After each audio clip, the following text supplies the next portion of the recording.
All right. Well, hello. My name is Mindy Carney, and I am with Beth Swants today. And we are talking a little bit about how to use playlists during the time of COVID, right, Beth? Absolutely.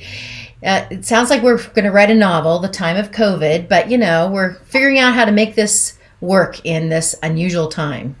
Yeah, so we're getting a lot of questions these days, it seems like, about how do we transition our blended learning classrooms into, socially distanced classrooms Hmm. or hybrid classrooms. And so we've taken this video just to talk a little bit about using playlists during these kind of crazy asynchronous, synchronous, hybrid learning times. And so to talk a little bit about why using a playlist might be a great idea during these COVID times is that it allows us the opportunity to provide kind of a workflow for our students who Hmm. may be with us sometimes and not all of the times, and being able to kind of come back to a spot where they can get that content over and over again, but also have different learning opportunities that would be available to them at any time that it works for them. So that's the tricky thing about our asynchronous and synchronous learning, is that some of our students who are asynchronous have other responsibilities at home with maybe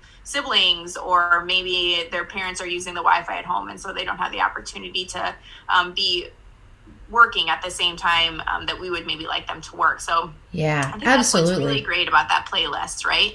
It really reminds me glorified to-do lists, like what I would have in my work or in any of our work when we're productivity kinds of things. Right. And this is sort of like a to-do list that somebody's given me, but it's more. It's not just the to-do. It's like the to learn, the to action, all of it in one place, which is kind of the power.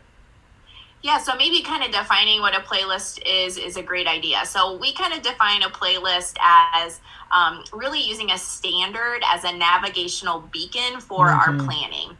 And so with a playlist, the teacher provides all of the content and all of the learning materials for students to move through at their own pace.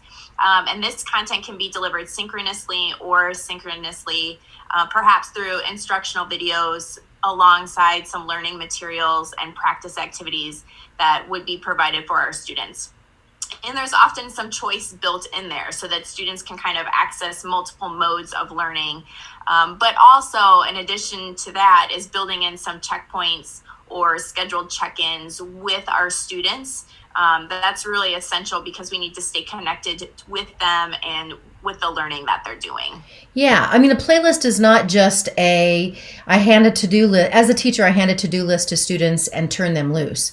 It's really Right. about guiding them through the different steps and staying very connected to students. In fact, you can pull small groups as a teacher of kids, students that are the same place or need the same extra work from their playlist kind of activities and process.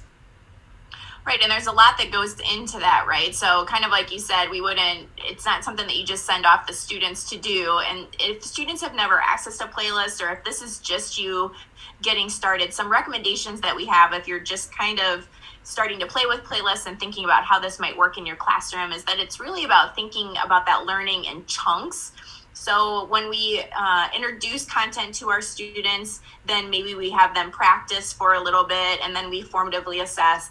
So thinking about it in those chunks might help you getting started. So using a playlist maybe just for the practice part of that learning for your students, because you probably already have lots of practice activities that you supply your students and you know those things already.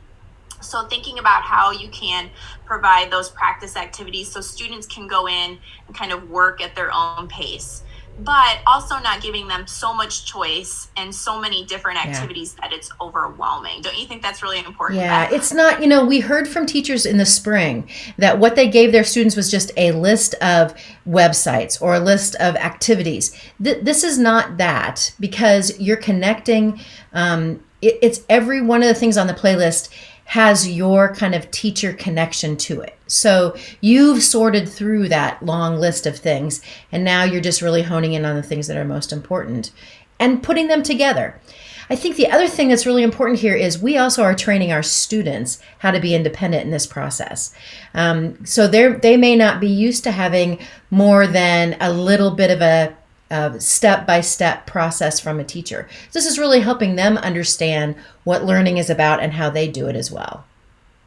Right, and I think when we are kind of giving them, a little bit more free reign, they really need to see the purpose behind that work. So Yeah. making sure that all of the activities that we're kind of pushing out to our students are really based and focused on that standard, so that it doesn't feel like busy work to them too. And so also providing maybe different opportunities for those students. So some things you might consider would be using instructional videos or readings, online and offline readings, graphics they can look at, organizers to help them stay focused, and then some unplugged activities too, just providing lots of variety for those students so that we can provide all of our learners the opportunities that maybe fit their learning style the best.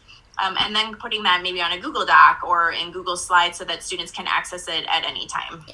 And in this time where kids are quarantined for a little bit and then back and forth, and you may not know from day to day, a playlist really would help organize the entire classroom. Everybody knows where they're at, and you as the teacher also know where everybody is at. That would help in this times of COVID.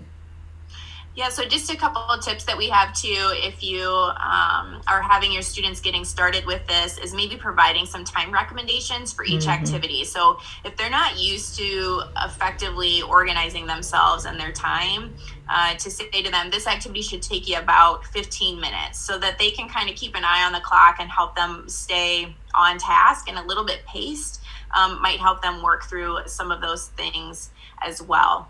A couple other things too would be to really make sure that you're adding some of those choices in for students, so that it's not just a to-do list that they have to work through a gazillion activities, but maybe picking and choosing 2 or 3 that they feel works best for them.